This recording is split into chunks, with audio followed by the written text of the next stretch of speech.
based on the final chapter of Marquis de Sade's 120 Days of Sodom and the film version by Piero Pasolini, Salo, or 120 Days of Sodom.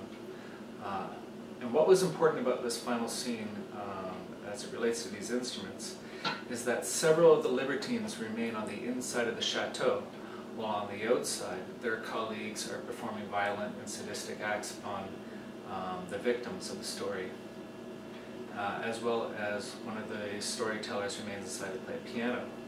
And what is important about that for me is that through their minimal involvement, through just being spectators, they still have the same effect on both the audience as being receptacles to these stories, and also the fact that they desire for this to happen. And so I wanted to create an instrument that would reflect this through minimal movement of the performer, still enabling them to contribute sonically just as much to the texture as the more physical instruments that will be also part of this final movement.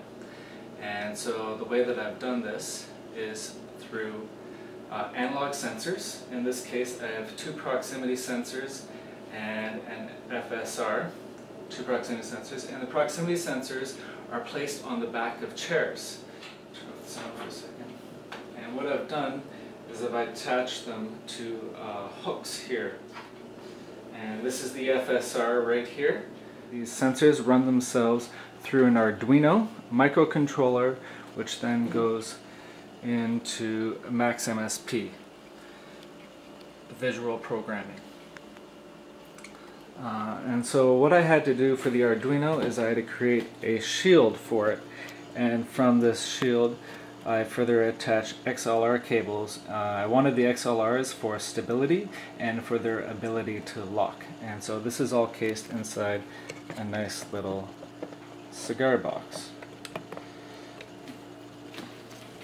And so these analog sensors are routed through the Arduino microcontroller and then into Max MSP, where they are scrubbing through and adjusting the dynamic volume of several WAV files.